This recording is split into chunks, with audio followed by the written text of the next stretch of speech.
Okay, picture this. Game 5, the World Championship Final. It's T1 versus their biggest rivals, KT Rolster. For the legend, Faker, a 6-star is hanging in the balance. For the team, a historic three-peat. I mean, the weight of a whole legacy is riding on this one game. You can just feel the pressure right through the screen. And that's exactly what one of the analysts said watching this all go down. Because what happened next wasn't just a win. It was a story so wild, so full of chaos, and almost disaster, that it seriously feels like it's straight out of a movie. It's a story about how legends are made, not when everything goes perfectly, but when it all goes wrong. And this is the real head-scratcher at the center of this incredible final. T1 built their entire game plan around one single player. They put all their faith, all their gold, everything into their top laner. So, when that plan completely imploded, how in the world was the game saved by their ADC, Gumayusi, the one guy who was basically left on an island the entire time? Alright, let's break this whole thing down. You know, every epic showdown starts with a choice. In League of Legends, that happens in the champion select phase. It's this high-stakes chess match where you can literally win or lose the game before you even get on the map. And this is where the seeds of all that chaos were planted. So what's really fascinating here is you can see two completely different philosophies clashing head-on. On one side, you've got T1 playing it pretty safe. They drafted a reliable, solid team designed to do one thing and one thing only: get their top laner, Doran, super fed on Camille. It's a classic strategy. KT, on the other hand, they decided to just roll the dice on a total wild card. Yeah, that was the analyst's totally unfiltered opinion on KT's top lane pick. And you know what? He wasn't entirely wrong. Yorick is a super weird choice for a world final. He's awesome at pushing a lane all by himself, but when it comes to those huge, game-deciding team fights, he brings almost nothing. KT was making a massive gamble, and T1 immediately saw a weakness they could go after. Okay, so let's jump into the mid-game because this is where things get really messy.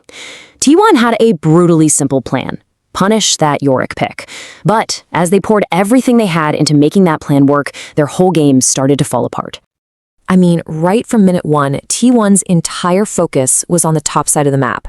Their jungler was basically living up there, setting up gank after gank for Duran's Camille. They even willingly gave up the first dragon, which is a huge deal, just to make sure their star top laner got ahead. The message was loud and clear: Duran is gonna carry us. And then, well, the plan starts to unravel. At 17 minutes, a really sloppy, disorganized fight goes horribly wrong. Then, at 24 minutes, Doran, the very guy they'd invested everything in, gets caught making a super reckless dive. And then, the big one at 27 minutes, he jumps in, all by himself, starting a fight that looks like absolute suicide. The team's main path to victory was suddenly becoming their biggest problem. The analyst just nailed it. Doran was playing on a knife's edge, and his risky plays were backfiring in a huge way. Suddenly, T1's carefully built plan was just in pieces. KT was closing in on them. The dream of a three-peat was slipping away. But, you know, in that darkest moment, when it felt like defeat was a sure thing, the entire script just got flipped upside down. This wasn't just a comeback. This was the birth of a legend, forged right there in the fire of a near-total disaster. I mean, really think about it. Your star player, your main win condition, is caught out. Your team is scattered. Your opponents are collapsing on you from all sides. All hope seems lost. Who steps up? Well, the answer came from the one player they hadn't planned for, the one they had left to fend for himself. So this is it, the moment that changes everything. As Doran is about to get wiped off the map, Gumayusi, from way in the back line, unleashes this absolutely pixel-perfect misfortune ultimate. It's a perfect cone of devastation that just blankets the entire enemy team. Right after, his support carrier lands a flawless chain of stuns. In about 3 seconds, a guaranteed loss turns into one of the most iconic teamfight wins in history. KT's health bars just evaporate. You could literally hear the shock in the casters' voices. This wasn't some big brain strategy anymore. This was pure, instinctual genius. T1's bot lane didn't just win a fight. Like the analyst said, they looked at a losing game and just forcefully defied fate, turning a total crisis into their crowning moment. And yeah, after that one single play, it was basically over. The game, the series, the whole championship.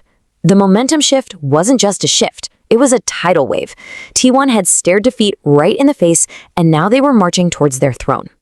And this chart right here really shows you why that moment was so insane. Just look at where the resources went. All game long, T1 was funneling gold and jungle help into their top laner. Meanwhile, their ADC, Gumayusi, he was down there getting by on scraps, left all alone to deal with constant pressure. And that's the beautiful, unbelievable truth of this win. I mean, it's one thing to carry when your whole team is setting you up for it. But to do it when you've been given basically nothing? To deliver the single most important play of the year in the most high-pressure moment you can imagine? That is the definition of greatness. With that win, T1 claimed their third, count 'em, third, consecutive world championship, a dynasty, in an era where that kind of dominance is supposed to be impossible. And for Faker, that was his 6th world title. 6, a number so huge it puts him in a league entirely of his own, cementing his legacy as the undisputed greatest of all time. So you see, this victory was so much more than just another trophy. It was a perfect snapshot of what T1 is all about. They're not the greatest because their plans are always perfect.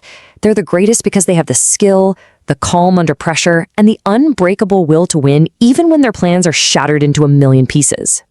And it kind of leaves us with this one big thought. In the chase for any great achievement, what really matters more? Is it the perfect plan executed without a single mistake, or is it the sheer resilience to find a new way to win after that perfect plan has gone up in flames?